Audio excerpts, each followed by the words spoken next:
ಪಡಿತರ ಅಕ್ಕಿ ಅಕ್ರಮ ಸಂಗ್ರಹ ಪತ್ತೆ. 1500 ಕೆಜಿ ಅಕ್ಕಿ ವಶ, ಇಬ್ಬರ ವಿರುದ್ಧ ಪ್ರಕರಣ ದಾಖಲು.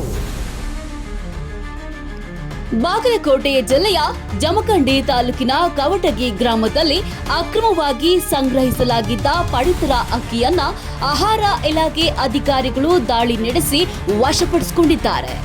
ಯಾವುದೇ ದಾಖಲೆಗಳೇ ಇಲ್ಲದೆ ಸಂಗ್ರಹಿಸಲಾಗಿದ್ದ ಸುಮಾರು 1800 ಕೆಜಿ ಅಕ್ಕಿಯನ್ನ ಜಪ್ತಿ ಮಾಡಲಾಗಿದ್ದು, ಇಬ್ಬರ ವಿರುದ್ಧ ಪ್ರಕರಣ ದಾಖಲಾಗಿದೆ.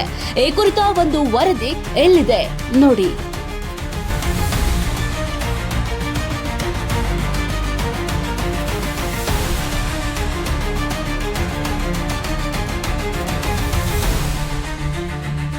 ಇವತ್ತು ದಿನಾಂಕ 1/8/2026 ಕವಟಗಿ ಗ್ರಾಮದಲ್ಲಿ ಮಲ್ಲಿಕಾರ್ಜುನ ದೇವಸ್ಥಾನದಲ್ಲಿ ಅನಧಿಕೃತ ಅಕ್ಕಿ ಸಂಗ್ರಹಿಸಿದ್ದಾರೆ ಎಂಬ ದೂರಿನ ಕುರಿತು ಇವತ್ತು ಬಂದು ಪರಿಶೀಲನೆ ಮಾಡಲಾಗಿ ಪಂಚರ ಸಮಕ್ಷಮ ಗ್ರಾಮ ಲೆಕ್ಕಾಧಿಕಾರಿಗಳು ಹಾಗೂ ಗ್ರಾಮ ಸಹಾಯಕರ ಸಮಕ್ಷಮ ಪರಿಶೀಲನೆ ಮಾಡಲಾಗಿ ಸುಮಾರು ಅಕ್ಕಿ ಮುಟ್ಟೆಗಳು ಇರುವುದರಿಂದ ಅವೆಲ್ಲ ತೆಗೆದು ನೋಡಲಾಗಿ ಇವು ನೀವು ನಮ್ಮ ಪಡಿತರ ಆಹಾರ ಧಾನ್ಯ ವಿತರಿಸಿದ ಅಕ್ಕಿಗಳಾಗಿರುವುದರಿಂದ PDS ಅಕ್ಕಿ ಆಗಿರುವುದರಿಂದ ಇವುಗಳನ್ನು ಜಪ್ತಿ ಮಾಡಿ ಪೊಲೀಸ್ ಠಾಣೆಗೆ ಬಂದು ಪ್ರಕರಣ ನೀಡಿರುತ್ತೇನೆ. ಪಂಚರ ಸಮಕ್ಷಮ ಪೊಲೀಸ್ ಠಾಣೆಗೆ ಬಂದು ಪ್ರಕರಣ ನೀಡಿರುತ್ತೇನೆ.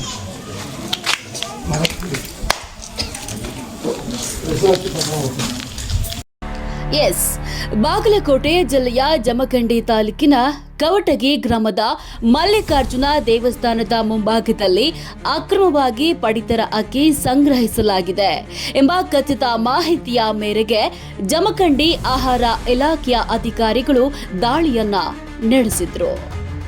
ದಾಳಿ ವೇಳೆ ಯಾವುದೇ ದಾಖಲೆಗಳೇ ಇಲ್ಲದೆ ಸಂಗ್ರಹಿಸಲಾಗಿದ್ದ 25 ಚೀಲ ಅಕ್ಕಿಯನ್ನ ಅಧಿಕಾರಿಗಳು ವಶಪಡಿಸಿಕೊಂಡ್ರು. ಇದರಲ್ಲಿ 4 ಗೋಣಿ ಚೀಲಗಳು ಹಾಗೂ 21 ಪ್ಲಾಸ್ಟಿಕ್ ಗೊಬ್ಬರದ ಚೀಲಗಳಲ್ಲಿ ಅಕ್ಕಿಯನ್ನ ಸಂಗ್ರಹಿಸಲಾಗಿತ್ತು.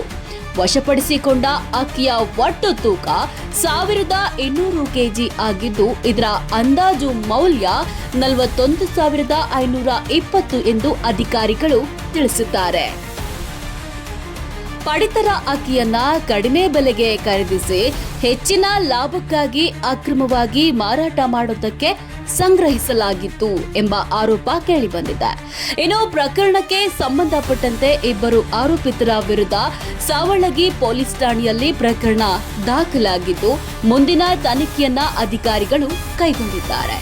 ಒಟ್ಟಾರೆ ಸಾರ್ವಜನಿಕರಿಗೆ ಸರ್ಕಾರ ವಿತರಿಸುವ ಪಡಿತರ ಧಾನ್ಯವನ್ನ ಅಕ್ರಮವಾಗಿ ಸಂಗ್ರಹಿಸಿ ಮಾರಾಟ ಮಾಡಲು ಯತ್ನಿಸಿದವರ ವಿರುದ್ಧ ಆಹಾರ ಇಲಾಖೆ ಹಾಗೂ ಪೊಲೀಸ್ ಇಲಾಖೆ ಕಟ್ಟುನಿಟ್ಟಿನ ಕ್ರಮ ಕೈಗೊಂಡಿದ್ದು, ತನಿಖೆ ಮುಂದುವರೆದಿದೆ.